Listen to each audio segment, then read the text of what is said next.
stopped. Oh, there we are. So now we're on. Woohoo! I know I've been saying I look too happy to talk about anger, but I'm so happy because I've been working it through the Lord for many, many years, especially when I stumbled across the verse in Ephesians about how to be angry and sin not. And I'm like, what? How in the world is that possible, right? So that's what we're going to be talking about tonight, and we're going to see if we can get this working here. Oh, you all are amazing. Thank you so much. As always, there's so many people behind the scenes that make things work so flawlessly. They put so much time, talent, and passion. So I'm always so grateful. Thank you so much. But tonight, a practical way to be angry. I thank you for letting that spike your curiosity, and it did with me too when I asked the Lord, Lord, what should we do tonight? What should we talk about? What's on our hearts? And what do you put on my heart? And what I go through is anger. And I love that it's in the Bible because one of the things we're going to talk about immediately is we're just going to address it. Okay, so don't get so angry that you sin. Sounds simple, sounds right, and it is correct. Scripturally, that's true. But what I want you to know is, okay, can I be angry? Yes, you can be angry. It's an emotion God gave you.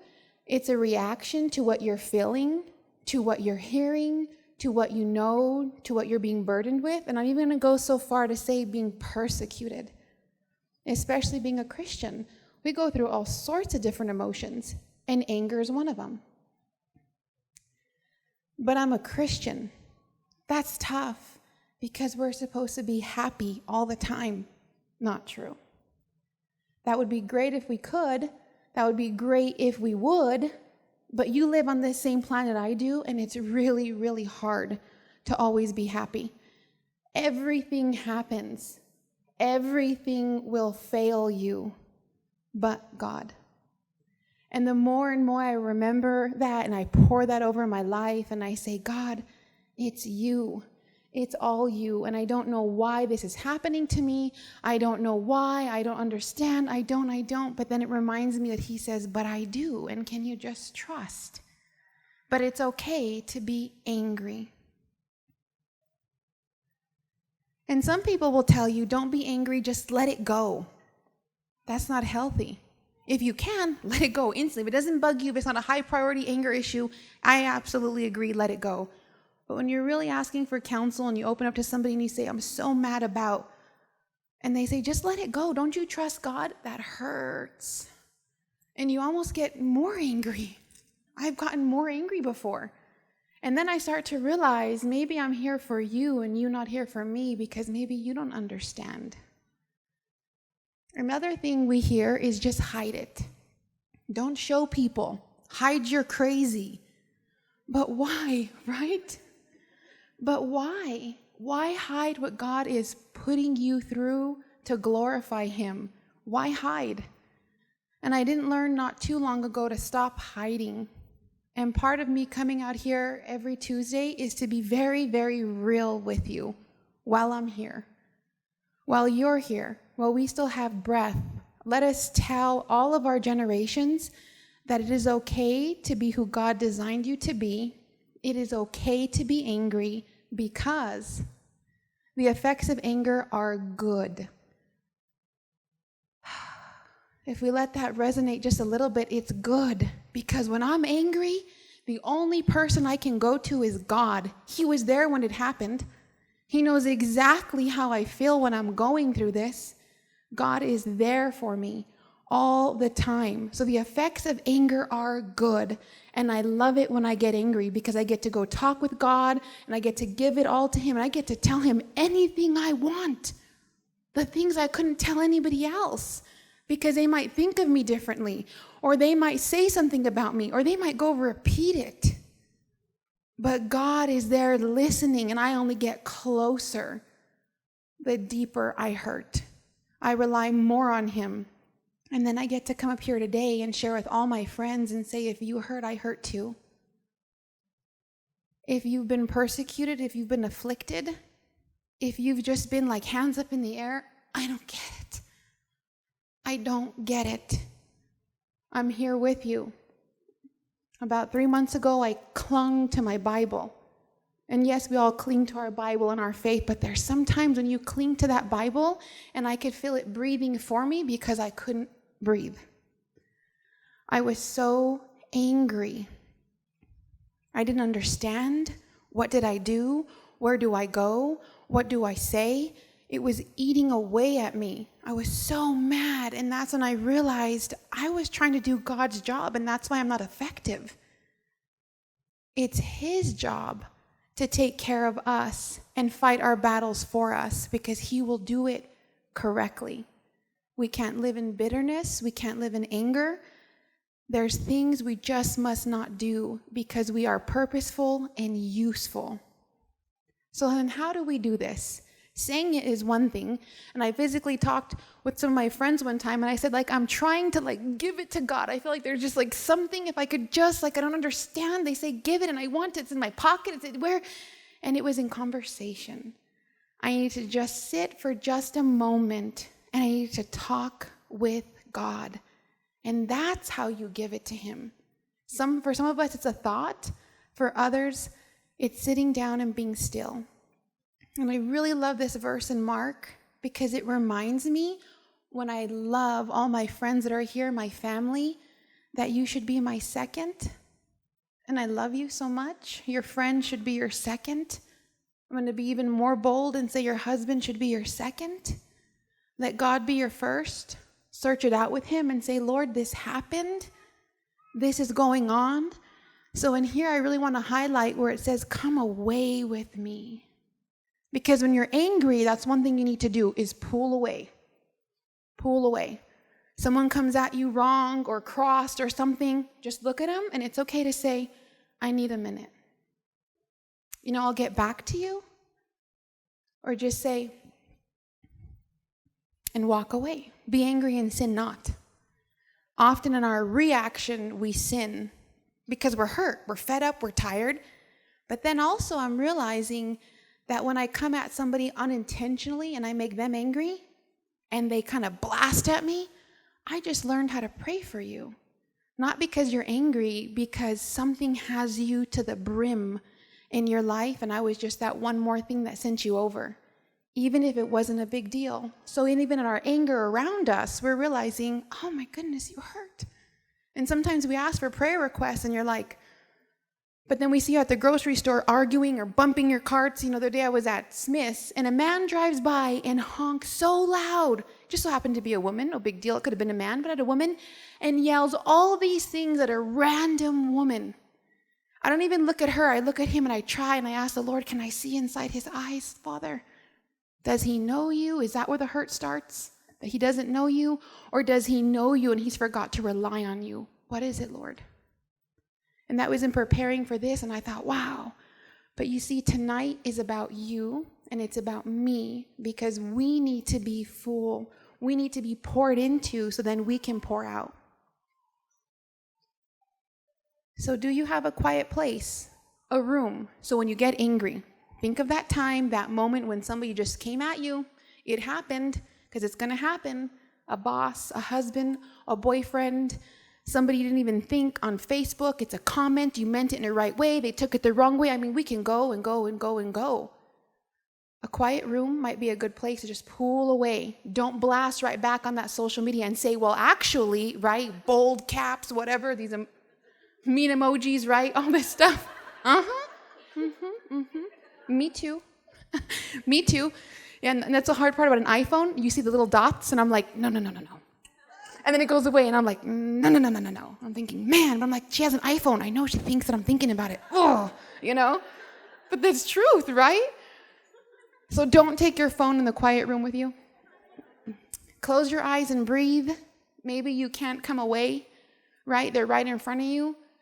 Just close your eyes and take a moment. It's really hard for someone to keep lashing out on you. If you close your eyes, they're like, did I just kill her?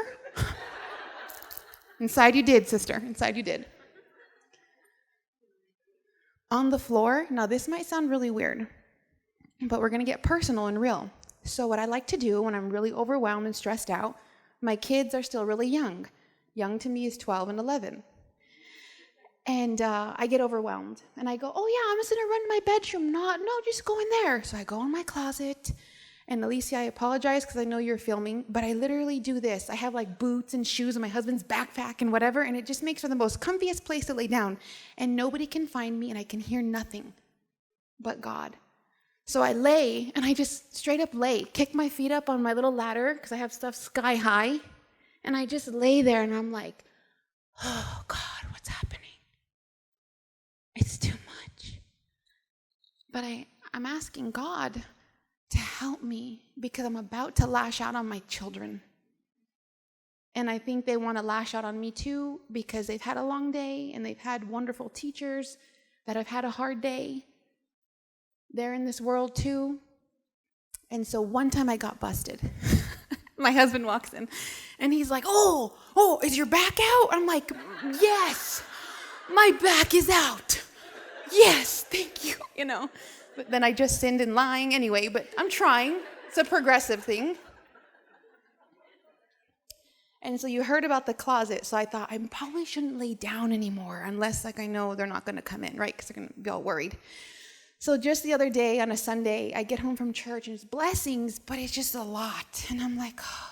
So I go to my closet and picture me facing all my clothes and such. And I just stand there like this. And in my mind, I'm just saying, God, search me, help me, use this moment, use my frustration, and look what he's doing tonight. I come to you real, I come to you broken, not in your pain, because our pain's all different. But I was just there Sunday, and for no apparent reason, I have a wonderful family, all this, I'm just human. I'm tired. I got to be poured into. This one's easy. The shower or the tub. Cry in the shower. Nobody knows, right? So that one's easy. But maybe if you haven't done it, take a shower. Take a shower for no reason, right? You just showered yesterday and you're like, but I can't because my hair is going to be frizzy. Just take a shower. Just go in the shower. In the tub. Just soak. Soak and talk to God, and he'll sit there. And I picture him at the tip of my bathtub, just looking in my eyes, saying, it's okay. Just breathe. Just breathe. It's all good. Don't you worry. Take your time. Kids are fine. Nothing's burning. Dog's good. Yeah, exactly. Because something's burning, you jump, right? You jump out of that tub. But I can feel him, call upon him, like it says here, a quiet place where you can hear him, and he'll give you rest. And if you haven't done this, I promise you, not because it's my promise, but because the God of your life, of this world, of eternity, of infinity, of everything, he promises you he'll give you rest. I'm just testifying that I've seen it happen. In the car, and I did this today, and I told the Lord I wasn't going to share, but you just made me share. Fine. So he wants me to share. I have a van, okay? And all the seats go down. And I sat in the back row, and I thought if security's watching Vince, he's probably like, this lady's nuts. Yes, I am. And I sat in the back, and I had my lunch, and I just talked to God. And I wasn't overwhelmed or angry, but I was being poured into. Because what if tonight, of all places, someone had come up to me and said, do you know that you put that sign there, and that doesn't, and that doesn't? I'm like, excuse you, I'm working hard. I'm like, God, I don't want to go into it like that. I want to hear her and say, okay, cool. So a sign bothers you? Cool. All right, I hear you. No big deal. I may be able to change that. I might not be able to, but I hear you because I sat in my van for 15 minutes and ate my lunch. Poured into. Let God pour into me. And then this one's hilarious, but seriously, and I have done this. And my excuse is, because if you go to a park and watch children, just saying, without a kid, it's weird, male or female. But if you go to a dog park without your dog, because I love my dog and his name's Buddy, he's amazing, but he can stress me out too. He's like another kid. But just go and watch God's creation. If you put on that lens and you see the characters he's put in animals, talk about peace, be still, and know that I'm God. Wow. And it's also not my dog. I don't have to worry about the poop or anything, It's wonderful. But these are just some helpful tips, and you're going to brainstorm and think of so many more. and ways that you can find a quiet space that doesn't cost anything. You don't have to be anywhere special. You just have to be with the most special being of this entire universe, world of your life. It's God. Just call upon him. Even if right now you just want to close your eyes, just say, God, sit by me. Help me. Oh yeah, and then there's a bench. That's right. Not as powerful, the dog. So do you relax? So now we're going to kind of switch gears because we know what anger is about. And now we agree that being angry is okay, right? And if you don't shake your head, that's okay. We'll get there. If not, we're going to pray because seriously, it's okay. It's about our reaction. Are we overwhelmed? Is there too much going on? And then there's a part, like 100 to this, where there are really practical things to be angry over. Losses. And that's all I'm going to say. What you have equivalent to a loss, that's a loss to you, and those are hard. But with our day-to-day annoyances, where this world and society is just like a loose cannon, I told my son this morning, my goodness, that's like a firecracker. Just pop right off. Because we're overwhelmed. We're walking around not giving it to God. We're just here. And then people give you one last thing. And you're like, you know what? You're just going to get it. You don't even know there's like 900 people behind you that deserve it, but it's going to be you. And again, you have to realize, okay, this is not a me thing. It's a you thing. I'm going to walk away. But to prepare for these moments, you need to relax. So I really love in 1 Corinthians 13, 4-5, love is patient. Love is kind. It does not envy. It does not boast. Very nice. It is not proud. It does not dishonor others. It is not self-seeking. But then here, love is not easily angered. And that's a portion I want to focus on. Love. We're not talking love between me and you as sister to sister, mother to daughter. God love, that powerful love that drew you in. When you call upon that love and say, God, give me love for her, give me love for him, give me love for them, give me love for the situation, that's life-changing. Life-changing. So do you relax? A couple other practical things to do. Walk to nowhere with no time limit. Because if you start to think, okay, I got to relax, I got to plan, I got to do, you're overwhelming again. Go for a walk. One time around your house. Got really good advice one time from a woman when I had my baby. She said, your baby is going to drive you nuts, she's going to drive you crazy, and you're going to be angry. And I'm like, yikes, too late. Thank you. A warning would have been helpful sooner. But she was right, and I thought about her the day that my baby drove me crazy. And she said, put her in the crib and walk twice around your house and come back to her. Nothing's going to happen in 2 laps around my tiny house, by the way. Take a walk. And this one, for me, you have to be careful with, but I enjoy a movie. I tell my husband, I'm going to do a mind-numbing movie where I just put on something that's intentional about something I'm curious about, but doesn't matter if I remember it, if I retain it, but I'm just bringing my heart rate down. Find time to relax with no purpose, no agenda. Music. Make a fun playlist if you're musical. Have one ready. And this is where we start getting very intentional, okay? Get on Spotify or YouTube or whatever you do and make a playlist now that when I'm angry and I'm so stressed out, there's probably some songs that shouldn't be on that playlist, right? Build one now so you can pop that on, pop in your headphones and just be like, oh, okay, God. Help me relax and unwind. Then I also put reminisce with old songs because it's so important. I know there's songs I can go back to that reminds me of my cousins and when there wasn't too much stress and some fun things going on. And again, walk nowhere with no limitation. I can't stretch that enough because that's one thing you can do anywhere, at your office, at your car, anywhere. Just park, walk a couple aisles up and down a grocery store. Just relax. Maybe a text just came in. And then maybe Google your top 3 favorite articles, things you normally don't have time to do. Unwind. Think about you just a little bit this season. We're heading into a huge season, ladies. And you're going to want to be there, fully there with your family, with your friends, with your church. And this one is podcasts.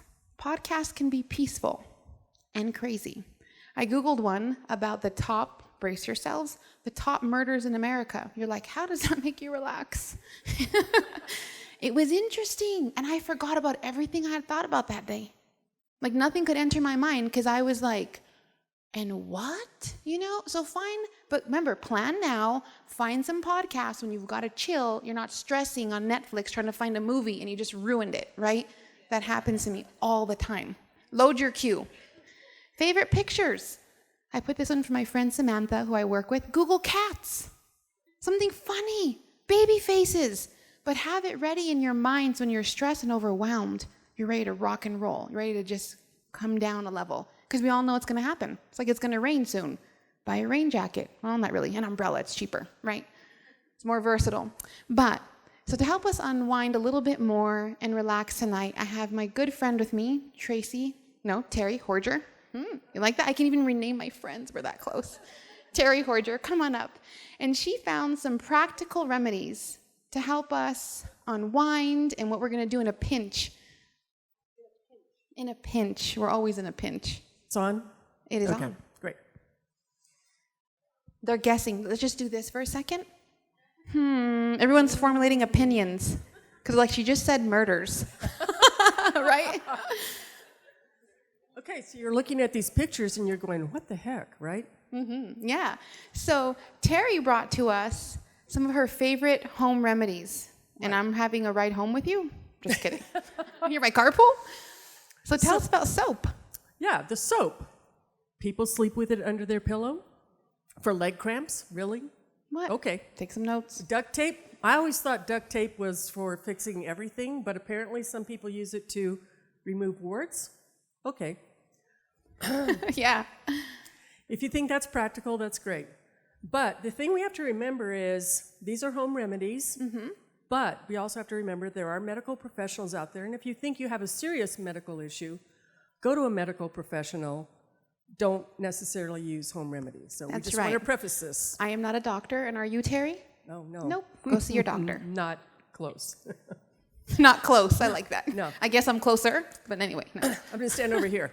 So coconut oil. We all know that coconut water, coconut oil, and recipes, has been making its way through our lives. And the thing about coconut oil, you've got the coconut, you've got that flesh of the coconut. You dig that out, and it makes this amazing moisturizer. So we live in this lovely, very dry climate. And when was the last time it rained? I think it sprinkled at my house yesterday, and that was about it.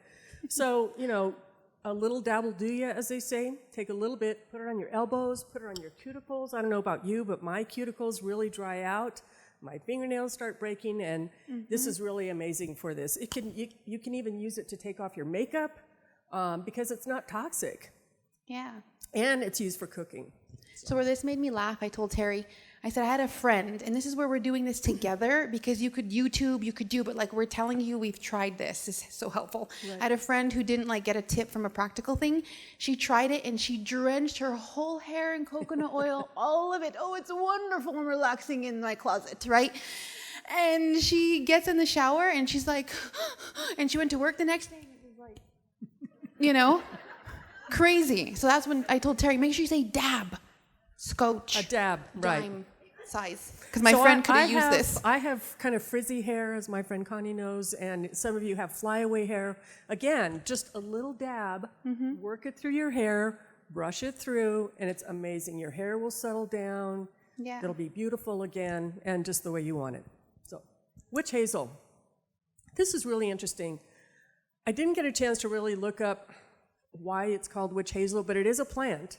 And years ago, I actually used witch hazel, and I stopped using it. I don't know why, but I recently started using it. And just when you think you've taken off all your makeup, you've really scrubbed your face, and you think you've gotten it all off, you put some witch hazel on a cotton pad and go like this, and then suddenly you'll find you haven't taken off all your makeup. True. So it's pretty amazing. Yeah. The other thing that's really nice about witch hazel is that you mix it with some distilled water and an essential oil, any flavor that you want, eucalyptus, lemon, et cetera, and put it in a spray bottle and use that instead of off. And for those of us that have small children or had small children, and you don't necessarily want to be spraying them down with off, spray them with a mixture of this witch hazel. Mm-hmm.